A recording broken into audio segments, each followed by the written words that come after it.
עופר? מה? תן לו. אנחנו קיימנו אזכרה לציון 30 שנה לרצח אמיל גרינצוויג, אותו רצח פוליטי ראשון בתולדות מדינת ישראל, רצח שלדעתי הלקחים שלו לא נלמדו ובקרב ציבורים רבים הוא בכלל נשכח. באנו לכאן לזכור ולהזכיר ובעיקר להזהיר מפני הרצח הפוליטי הבא. תספר לנו על התחושות שלך היום. זה תחושות קשות, אני איבדתי את אבא שלי, אני גדלתי בלעדיו. יש איזשהו מסר שאת היית רוצה להעביר היום 30 שנה אחרי הרצח? שאני מאוד מקווה שאני אגדל את הילדים שלי במדינה אחרת, מדינה שלא מבוססת על אלימות. מדינה שאין בה אלימות מבחינתי בכלל. זה לא ערך אצלה, זה לא משהו שמנחה אותה, זה לא נמצא בכל שביב של מוסדותיה ומנגנוניה, כי זאת מדינה לא שפויה לחיות בה, כמו שהיא מתנהלת היום. בין אם אני בן אדם, שמאלני או לא שמאלני, והייתי רוצה לגדל את הילדים שלי אחרת. אחרי 30 שנה יש איזושהי תחושה אחרת שמשהו השתנה? בדרך כלל המציאות יותר מורכבת מה שאנחנו אומרים אותה. ללא ספק רמת האלימות והגזענות בארץ עלתה. מצד שני, צריך לזכור, לפני 30 שנה, מי שהיה אומר שתי מדינות לשני העמים היו צועקים לו בוגד. היום גם כאלה שלא מאמינים באמירה הזאת, רואים איזו חובה כזאת של פוליטיקלי קורקט, לומר אותה. והדברים שבעבר היה בל יאמר ובל ייזכר, כמו פינוי כל השטחים או חלוקת ירושלים, היום הם חלק מרכזי בתוך השיח הציבורי, ויותר ויותר אנשים מבינים שזאת האלטרנטיבה היחידה. אני חושב שהתמונה היא מורכבת, ולכן קבוצות כמו שמתקבצות כאן היום ואחרות, גם ברמה הפוליטית וגם ברמה החוץ מפלגתית, חשוב מאוד שימשיכו לפעול.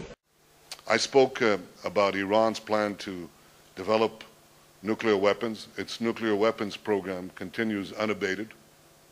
It's focused on enrichment, because if they can continue and complete the enrichment of high enriched uranium, then they'll have enough to produce enough material to produce a nuclear bomb.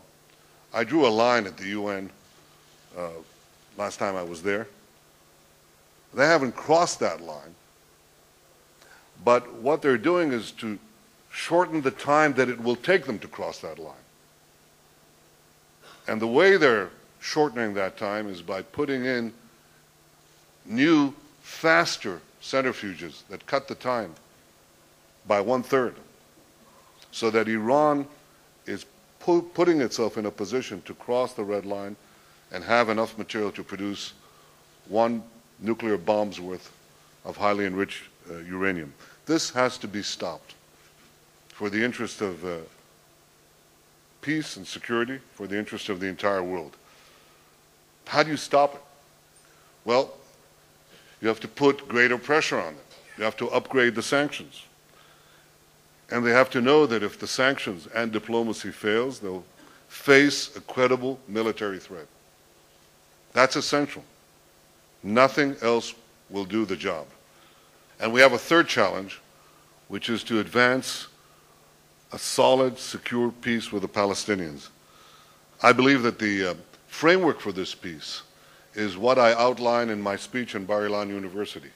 2 states for 2 peoples. A demilitarized Palestinian state that recognizes the Jewish state. I think to reach this solution, we have to negotiate in good faith. Negotiating in good faith means you don't place preconditions. In the last 4 years, the Palestinians regrettably have placed preconditions, time after time, precondition after precondition. And my hope is that they leave these preconditions aside and get to the negotiating table so we don't waste another 4 years.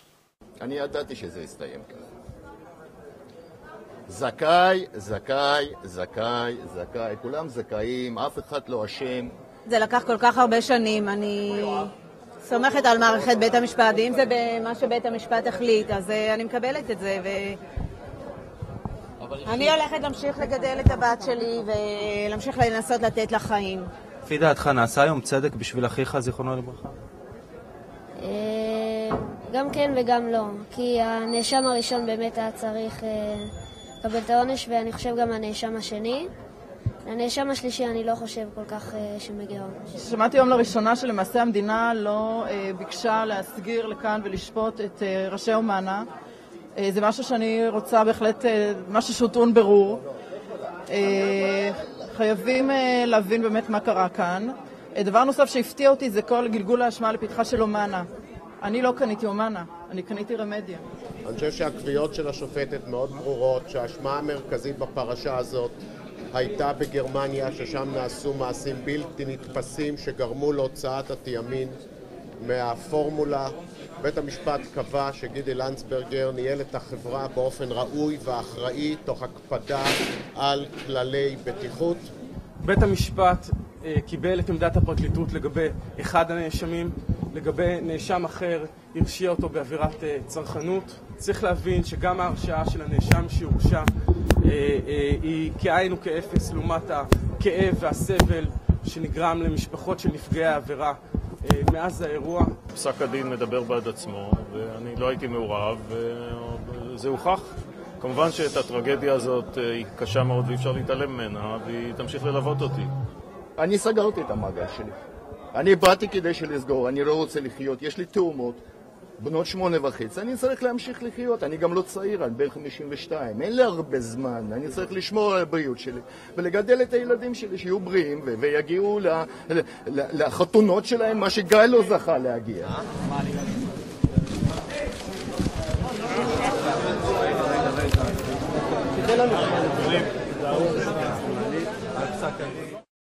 We're talking about an Australian who was jailed in very extreme circumstances, and we're talking about a gag order which made it impossible to talk about it. So I guess, you know, we're talking about someone who was jailed in circumstances that no one was allowed to talk about, and he was an Australian. Look, it's been extremely difficult because for obvious reasons we were not able to talk very easily to people in Israel. Trevor Borman did go to Israel on assignment for another story, but as you would be aware, the gag order made it very difficult for people to speak to us. It was also difficult following up this story at the other end, which was in Melbourne, that we had made contact with the family in Melbourne and that they had declined quite clearly to talk to us. There was a comment by this man's uncle today, which was essentially along the lines that it was a tragedy, but he didn't know whether it was correct or not correct. He didn't know anything about it. All that we were able to say in our report was that it seemed odd that someone who was jailed in a maximum security jail in the cell that he was jailed in, it seemed unusual, or it seemed strange that he was able to commit suicide, but obviously we weren't there, and no one has spoken to us from the prison service. So that is something that maybe you courageous Israeli journalists can pursue. The only extra details we have, which I think you would also have, is that our Foreign Minister, Senator Bob Carr, has called for an inquiry into this.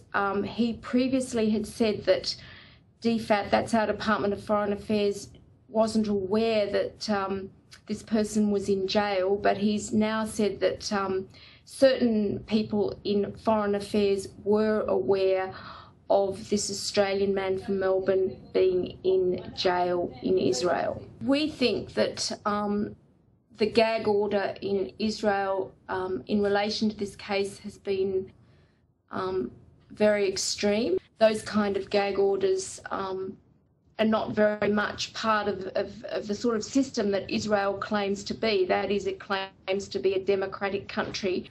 So we think the fact that the gag order has been lifted is an excellent development. However, we would also think that finding out why this man was in jail, for what reason he was jailed under such extreme circumstances.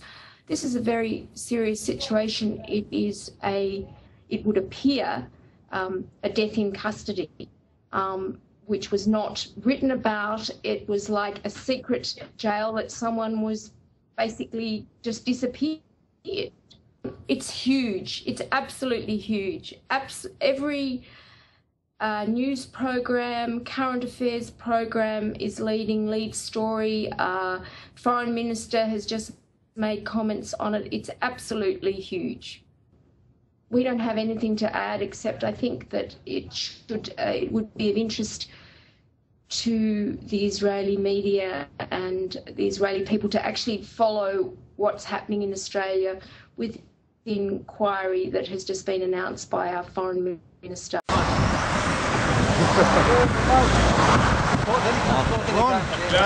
רון, לא, זה לא זה. אחלה, מעולה. חברים, להסתכל לשם. אנחנו מתרגשים לפני מרתון, בסך הכל זה מבצע גדול מאוד. הפעם יהיה לנו מרתון הגדול ביותר שהיה לנו אי פעם. יהיו 35,000 רצים, 21,000 כבר נרשמו. בסך הכל תהיה ריצה יפהפייה, כי היא גם תעבור ברחובות העיר. ושאלת אותי מי מתרגש? כן, אני מתרגש, אבל כמו שאני מכיר את האנשים שלנו, מרתון יהיה בסדר גמור.